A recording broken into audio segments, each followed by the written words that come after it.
Good morning. Today we're going to be speaking about Hurricane Sandy, FEMA, and the obvious issue of mold. Sandy, FEMA, and mold. The common question is what to do to CYOA, to cover your own assets and do the most appropriate thing. There are two basic questions that one must ask. Mold must be discussed with your clients. The reason you want to discuss the mold issue with your clients is because of the potential adverse health effects of mold issues, and unfortunately because of the potential remediation enormity that has to be addressed. Obviously, not everyone will get the proper treatment. The other issue that we should talk about is mold discussion should be documented with your clients. I learned a couple years ago through insurance agents that if they don't document that they offered flood insurance to their clients under their errors and omissions insurance as a fiduciary responsibility, they could be held liable. Why is mold really such an issue as it relates to Sandy? Well, besides the fact that the houses got inundated with moisture, but another reason is because FEMA, our Federal Emergency Management Entity, is handing out literature saying get rid of mold and follow these steps. So they're certainly bringing this to the attention of all the property owners that were impacted by Sandy. Sampling. Let's talk about sampling because obviously in the time frame from Sandy's occurrence with no power, no utilities, no heat, what have you, no climate control, the challenges of getting on and off the island in and of itself, mold begins to germinate in 48 to 72 hours.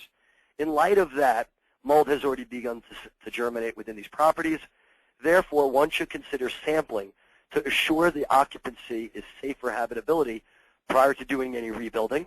It's also an insurance, in essence, for the contractor prior to the final move-in, because during the rebuild, potentially mold spores could be disturbed again, especially if the proper remediation was not done before the rebuild. And then prior to a sale or a rental, so in the case of a disclosure of a moisture intrusion on a sale, or potentially in the rental situation where a tenant's going to be living in someone else's property, the last thing we want to do is put them into a unhealthy, unsafe environment, or even in a situation where the documentation doesn't exist to support it's a healthy or safe environment. And then last but not least, if you have flood insurance, you're working with the insurance carriers or the property owner is prior to closing an insurance claim, making sure that the conditions are now geographically normal and acceptable, and in essence, one is made whole again. In doing those type of sampling events to give the confidence to make sure that the property is safe for occupancy, have the documents and the corrective actions, get copies of those reports. If you don't get copies of those reports or a property owner decides they don't want to do that, have them sign a moisture intrusion disclosure statement. This way the obligation goes back to them. Who should sample? Properly trained individuals. The best national association we have is the American Council for Accredited Certification. It's referred to as ACAC, and they specialize in mold, microbial, indoor air quality training and certification.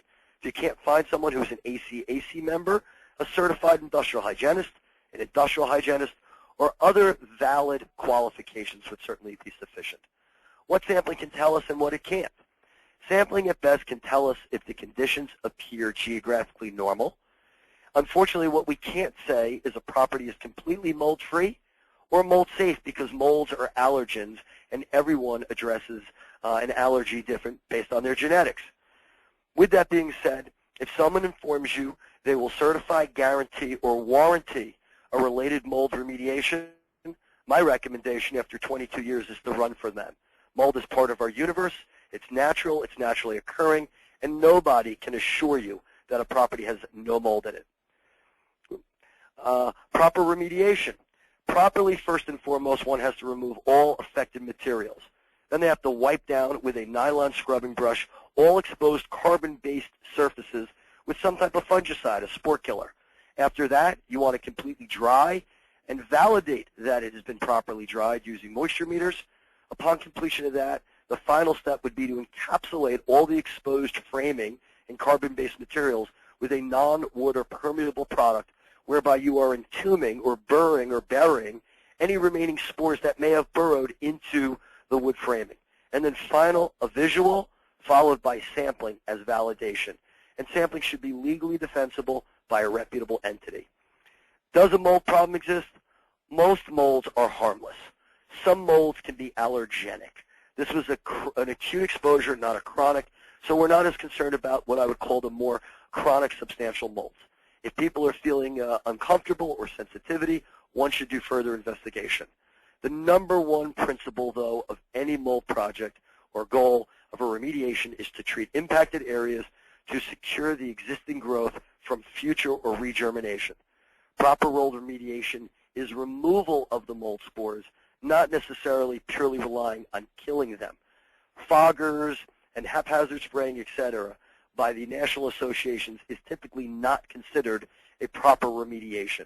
So be aware that if people do propose fogging, it may be a short-term, quick, sound-good fix, but in the long run, it's certainly not going to address the existing spores that grew. And last but not least, I have said for 20 years, questions are always free. If you're not sure or you want to double-check, please feel free to call us at LEW Corp. Thank you very much.